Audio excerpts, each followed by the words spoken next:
don't just think about how you represent us because of the impact it has on the way we feel. Think about what message you're giving to young men, to boys, and to older men, to our dads, to our uncles, to the people around us.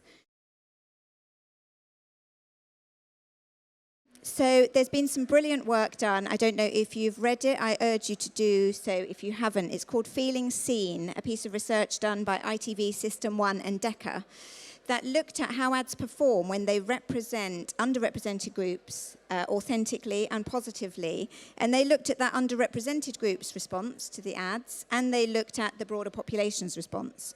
What they found is there's no negative impact at all on the broader population's response to an ad. Does them no harm whatsoever, but it works really disproportionately well against that group who's underrepresented, because feeling seen really, really matters.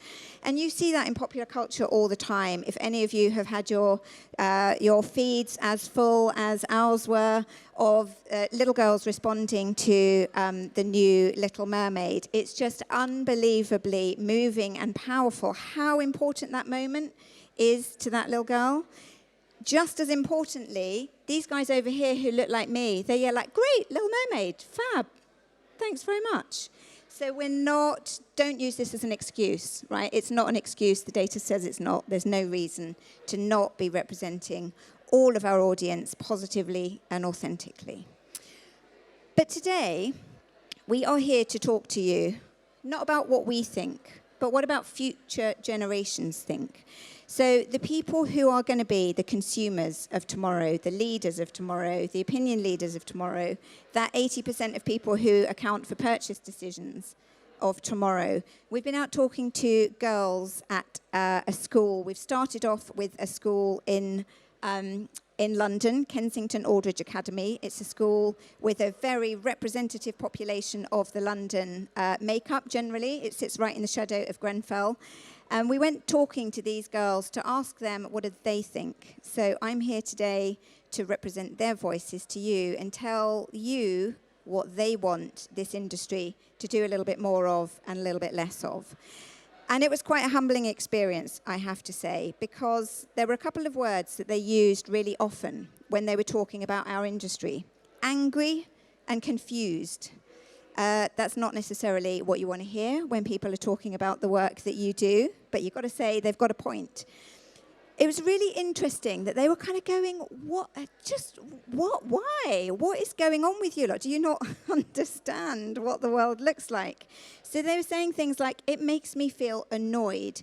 So there was one ad that was positive in a lot of other ways, but it had a girl kind of making a mistake, crashing a car at this point. And they were pretty furious. They're like, do you not understand? It's like it's saying women make more mistakes than men and women are dumb and stuff like that. And we just don't need to hear that. They're really sensitive to those kind of representations.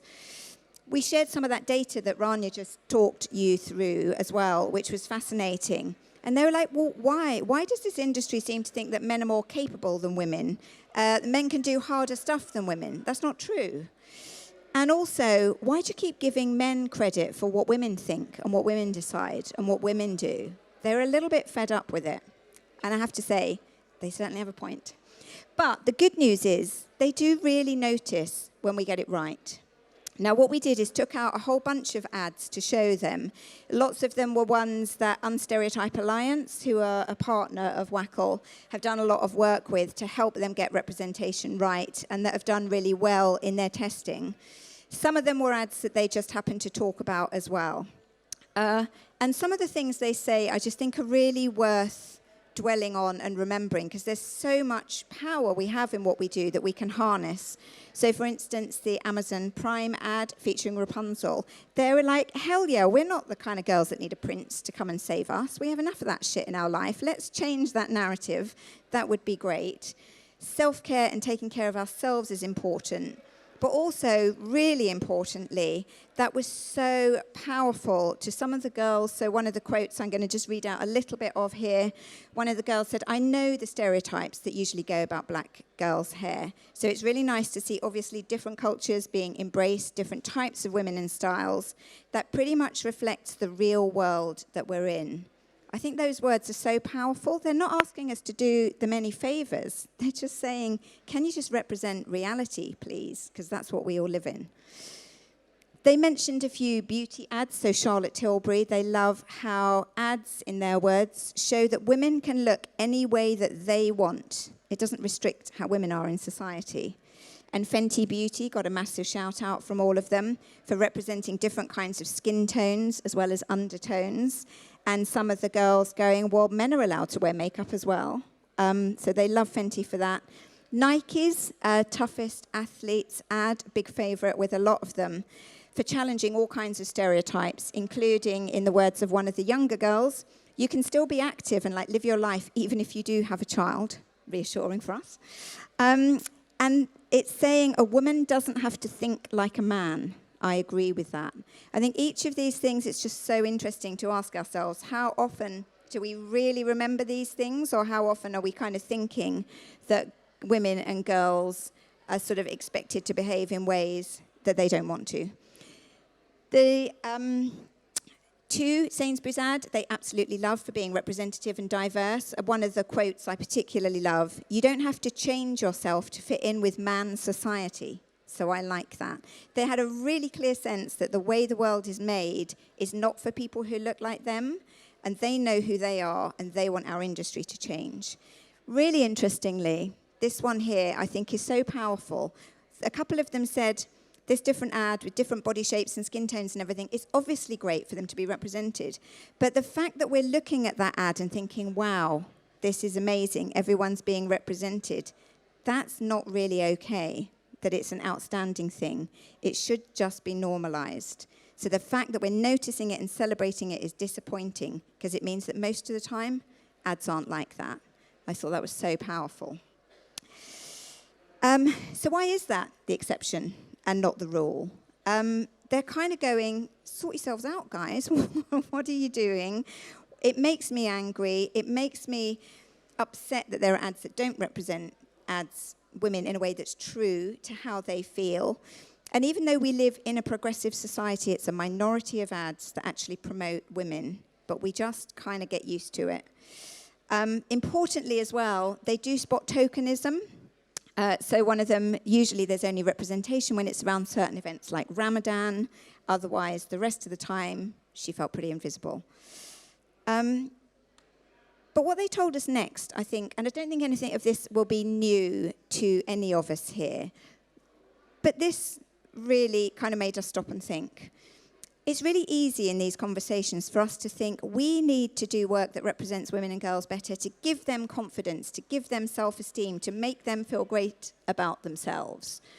And we can reinforce the things about themselves that they feel great about. But really importantly, they're not waiting for us to make them feel smart, to make them feel clever, to make them feel confident, to feel funny. They know they're all of those things. What they're asking is for us to just recognize it and just start treating them as they are. And I think the thing, as she says, it's only fair. Everyone deserves that. So one of our asks is not, can we start empowering women and girls, but just can we stop trying to make their life more difficult? Can we stop making their life more dangerous? Can we stop shaming them and telling them all of the things that they're doing wrong? That's what they're asking us to do. So they say things like, it's always the same thing. The way women are presented, so it makes you feel worse about yourself. From a young age, girls are manipulated to believe that they're not good enough. That actually angered me a bit. So they were talking about a shaving ad in one case. That angered me a bit because they were shaving nothing. Literally, there was no hair on their body. It's like they're saying hair is so disgusting that it shouldn't even be seen on screen. So they're not asking us to give them confidence and to empower them. They're asking us to stop trying to destroy it. And I think that's a really useful and interesting way of thinking about our job here. And even more importantly, I don't need to tell you guys, I'm sure, about the kind of backlash that we're seeing throughout particularly younger generations. I think it's the first generation we're living through now where younger men have more kind of traditional / outdated views about a lot of things than the men in my generation do, and sometimes that's a very vicious backlash.